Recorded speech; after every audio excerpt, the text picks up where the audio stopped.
أعوذ بالله من الشيطان الرجيم. بسم الله الرحمن الرحيم. ألم تر كيف فعل ربك بأصحاب الفيل؟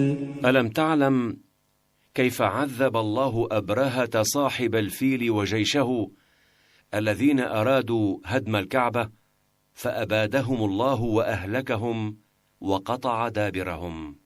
ألم يجعل كيدهم في تضليل؟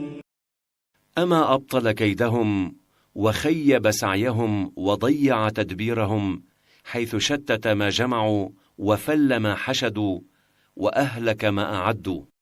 وأرسل عليهم طيرا أبابيل، وبعث عليهم طيرا في السماء في فرق متتابعة وجماعات متلاحقة، فلهوانهم لم ينزل عليهم جندا، وإنما أنزل طيرا ترميهم بحجارة من سجيل.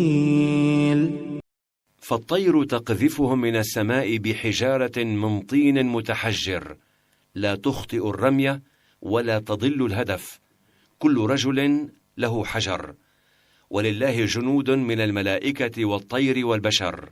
فجعلهم كعصف مأكول.